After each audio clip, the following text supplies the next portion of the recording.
a gente realmente em agosto teve um desenvolvimento melhor, depois em setembro, e já em novembro a gente não tem mais diferença. E depois, com o tamanho de raiz, a gente basicamente não tem diferença inicialmente, em setembro a gente tem algumas diferenças, e no final, então, essas diferenças, novamente, elas não são mais percebíveis. E a matéria seca, né? Peso de raiz, esse tem o mesmo comportamento, geralmente o comportamento é inicial ou no meio, no final, geralmente isso acaba quase que se igualando e a gente não tem mais essas diferenças. E depois, quanto ao peso seco de raiz também, o mesmo comportamento. Lá no final, a gente até tem um peso seco de raiz maior. Bom, o fato também que a gente monitorou no viveiro também como é que estava o bicho mineiro nessas mudas, né? Porque eles aplicavam inseticidas semanais, basicamente em todas as mudas no viveiro, exceto onde a gente tinha aplicado a Bovéria.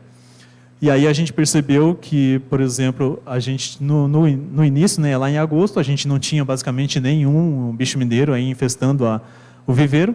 E no final, lá em novembro, a gente tinha 422 minas, né, para o controle e 390 com a Bovéria inoculada.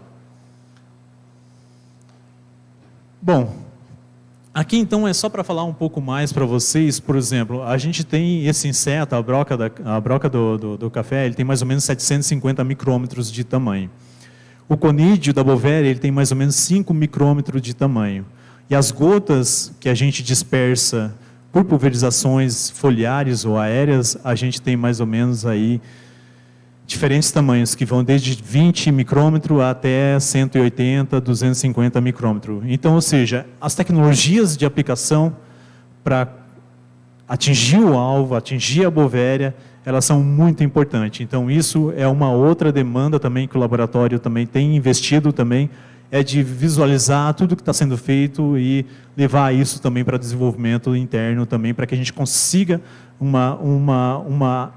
espalhamento melhor e atingir melhor esses insetos que nos preocupam aí para a cultura do café. E basicamente isso aqui é somente um apanhado geral do que a gente visualizou com esse estudo de caso, em termos de mortalidade, né, da broca, do café, e basicamente também com a pulverização aí da Bovéria em campo, né, também, e também em viveiro também. Ou seja, a gente tem uma otimização, a gente consegue controlar, a gente tem potencial de desenvolvimento de produto com eficácia de até 60%, 75% aí de controle desses de broca da cana especificamente, né, para o que o produto está sendo desenvolvido. E a Bovéria aí, ela tem ela basicamente, né, para o manejo de broca, né, ela depende de estratégias também de formulação, como vocês viram no início ali, que a gente, com diferentes adjuvantes, a gente tem diferentes resultados de virulência da Bovéria sobre a broca do café. Então, basicamente, é assim, é o que eu tinha para falar de broca, é o que eu tinha para falar de desenvolvimento de produto lá dentro, internamente do nosso laboratório, para a cultura do café. E, basicamente, eu tive que dar uma aceleradinha só, André, só para a gente terminar aí. E, basicamente, aí tinha muito mais coisa ainda, conceitos ainda a respeito de bactérias também para falar para vocês, mas eu acho que é o suficiente e é um interesse maior de vocês hoje aqui, é exatamente com a cultura do café. Então, assim, eu agradeço novamente aí a todos os organizadores, agradeço também a Viviane pelo suporte, André pelo contato, e tenham aí um ótimo evento na cultura do café. Muito obrigado.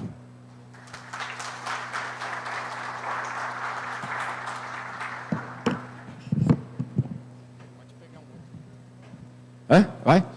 Nós estamos adiantados, mas 2 perguntas, pode ser, André? Duas. Rogerinho não vale. 2. O professor adiantou um pouco. Aqui, o Marcelão. Marcelo Almeida, Copercito, sul de Minas. A aplicação com drone, vocês têm feito com essas Bovéria sua ou não tem utilidade legal?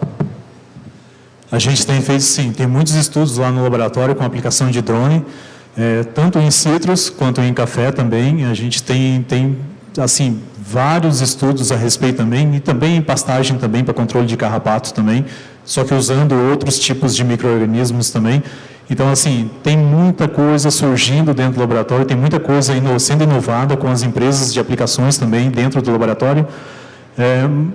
Eu não vou me estender demais por causa mesmo de confidencialidade, coisa e outra.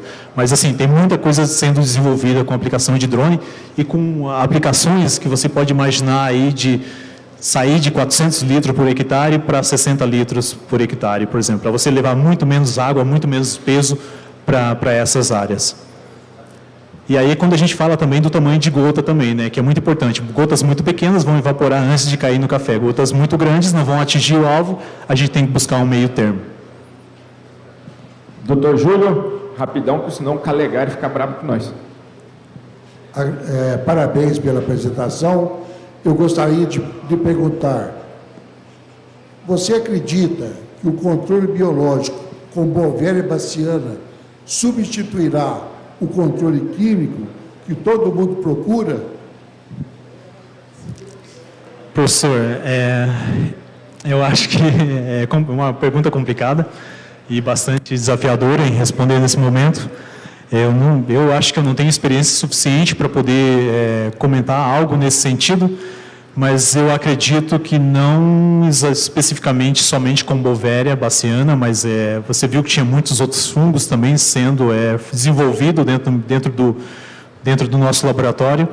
Eu acredito que produtos disruptivos com formulações inovadoras a nível de food grade, eu acho que são o potencial aí que a gente vai ver aí nos próximos anos, inovando e com muito mais disposição dos micro-organismos, ou seja, com muito maior performance em relação a tempo dos micro-organismos dentro das culturas, seja ela de café, de citros, de qualquer outra cultura anual também que a gente tenha. Mas você viu o caso dos nematicidas, a gente tem um decréscimo muito acelerado dos químicos, e um acréscimo muito disruptivo, né, para os nematicidas. E hoje, nematicida, a gente mostrou ali resultados de 83 milhões de comercialização de produtos à base de nematicidas no Brasil. Tem um produto sozinho que corresponde a 12 milhões. Então, assim, ele é disruptivo no mercado e entendo que ele está na fronteira do conhecimento e os produtos que vão vir, que estão sendo gerados dentro do nosso laboratório como nematicidas, eles têm que atender a essa demanda, ser superior a esse produto que já está no mercado. Então, assim, acredito que o caminho do químico ele vai ser bastante árduo em comparado com a biológicos. Mas uma coisa muito importante é esses registros de extensão. Tem que ficar muito mesmo focado nesses produtos de extensão, porque eles não carregam pesquisa básica por trás, e aí pode ser que esses produtos de extensão, de registro para pragas, porque é uma coisa que realmente precisa ser controlada, pode vir a denegrir ou tirar o potencial de produtos realmente que podem fazer o controle de algumas pragas. Rapidão, hein? Como você vê a produção on-farm de biológicos e se é possível ou é viável aplicar via água de irrigação, via pivô ou gotejo? Eu acho que eu não quero entrar em conflito com essa demanda, basicamente, de on-farm, mas existe muita coisa nos Estados Unidos sendo gerada a respeito disso, e muita coisa também aqui no Brasil também sendo produzida, mas o principal eu vou entrar no foco da sua pergunta.